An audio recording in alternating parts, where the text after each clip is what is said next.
आज की कक्षा में हम लोग मेथड ऑफ टीचिंग के बारे में अपनी बात करेंगे। पहली बार जो हमारे चैनल पे जो कि पहली बार यह कक्षाएं देख रहे हैं, तो इसके पहले की 8-10 कक्षाएं और हैं, उसको देखने के बाद यह देखें। उसमें हम लोग टीचिंग के बारे में और इसके साथ साथ विभिन्न प्रकार की जो शिक्षा शैली है, जिसमें मुख्य रूप से देखा जाए तो मेथड ऑफ टीचिंग या लेवल ऑफ टीचिंग किसे कहा जाता है, और सबसे बुनियादी प्रश्न अध्यापक की क्या क्या विशेषताएं होनी चाहिए, उस पे हम लोग अपनी बात विस्तृत रूप से किए हैं।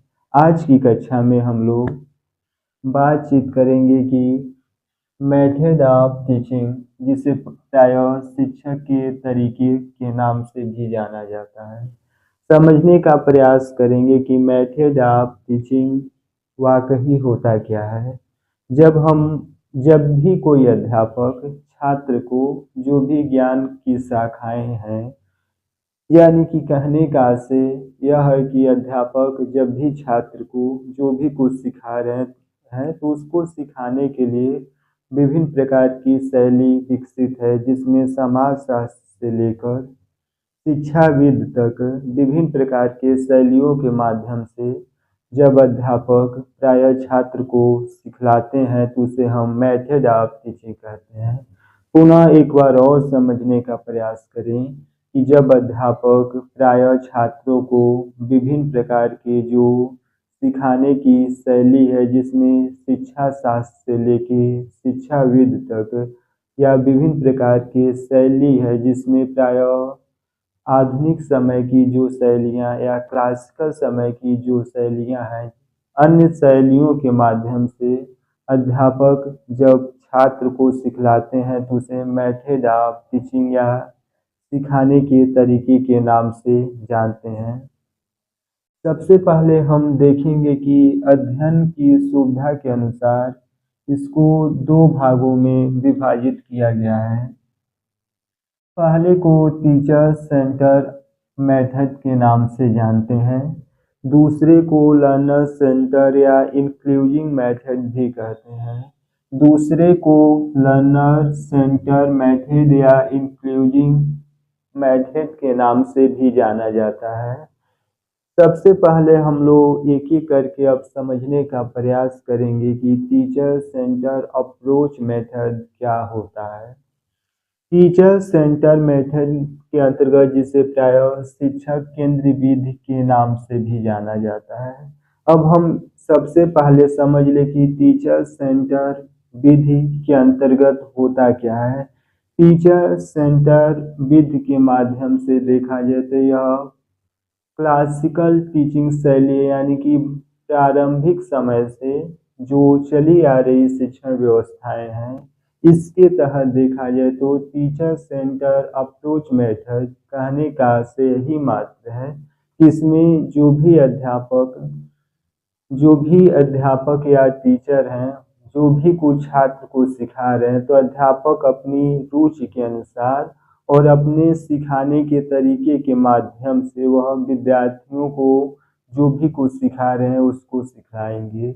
यानी कि कहने का मात्र उद्देश्य यही है कि टीचर सेंटर अप्रोच मेथड के माध्यम से अध्यापक अपने रुचि के माध्यम और अपने ज्ञान के वशीभूत होकर उन्हीं चीज़ों को सिखलाएंगे जो अध्यापक अपने स्वयं के माध्यम से या स्वयं के दौरान सिखाते हैं छात्रों को। सरल शब्दों में कहा जाए तो टीचर सेंटर अप्रोच मेथड के तहत अध्यापक ही कक्षा का नेता के रूप में छात्र को वह अपने रुचि के अनुसार सिखलाता है। इसे प्रायः टीचर सेंटर अप्रोच मेथड कहते हैं। इसमें मुख्य रूप से कुछ प्रमुख शैली हैं, उन शैलियों पे हम लोग बात करेंगे। सबसे पहले जिसे प्रायः लिटरेचर मेथड के नाम से जानते हैं। लिटरेचर मेथड कहने का आशय है जिसे प्रायः हिंदी में व्याख्यान विधि के रूप में जाना जाता है। व्याख्यान या लिटरेचर मेथड के अंतर्गत प्राय इस प्रकार का शिक्षण व्यवस्था हमें यूनिवर्सिटी में देखने को मिलता है, जहां अध्यापक कक्षाओं में प्रवेश करके व्याख्यान के माध्यम से छात्रों के बीच में बहुत कम समय में अधिक मात्रा में ज्ञान को प्रभावित करते हैं।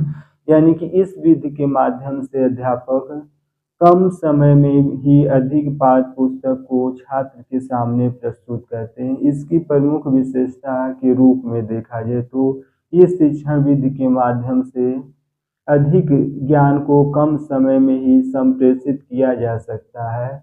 दूसरी प्रमुख विशेषता ये है कि इसमें बहुत बड़े जनसमूह को भी इसके तहत अध्यापक पढ़ा सकते हैं, लेकिन इसकी कुछ प्रमुख कमियां हैं जो इस प्रकार से हैं। लिटरेचर मेथड के अंतर्गत देखा जाए तो अध्यापक छात्रों की रुचि या उनकी पसंद की जो भी लेखा जोखा है उसके अनुसार वह शिक्षण का कार्य न करके वह अपनी रुचि के अनुसार प्राय छात्र को पढ़ाते हैं।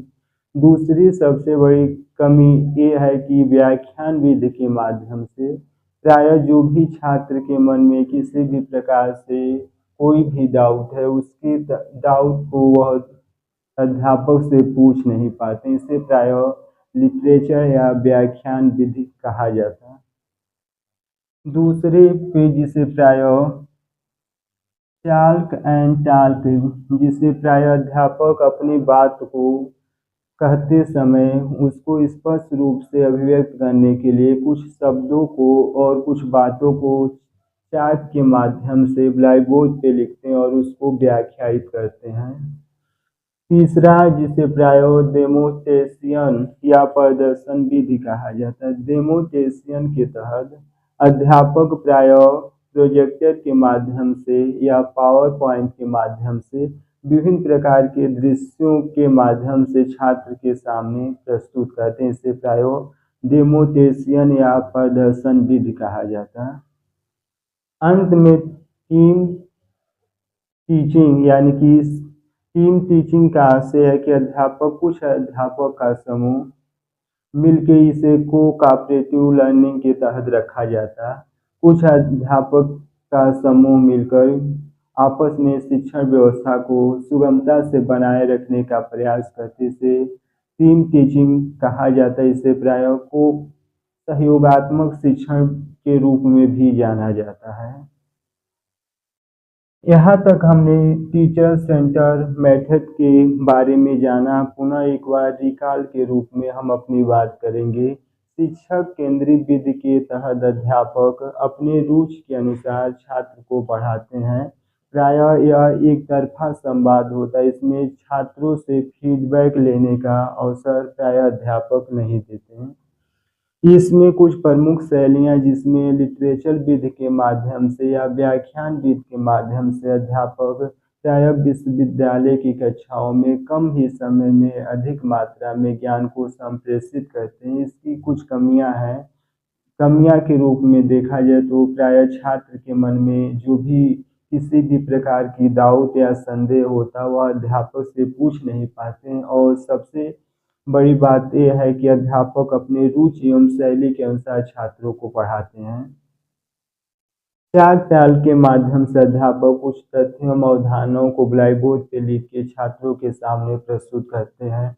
डेमोटेशन जिसे प्राय प्रदर्शन विधि कहा जाता है, इसके तहत पावर पॉइंट या विभिन्न प्रकार के टेक्नोलॉजी के माध्यम से अध्यापक कुछ छाया चित्रों को छात्रों के सामने प्रस्तुत करते हैं। टीम टीचिंग के माध्यम से देखा जाए तो अध्यापक का समूह मिलकर किसी बिंदु पे आपस में एक दूसरे से विचार विमर्श करते हैं और यह एक प्रकार के कोऑपरेटिव लर्निंग के अंतर्गत आता है।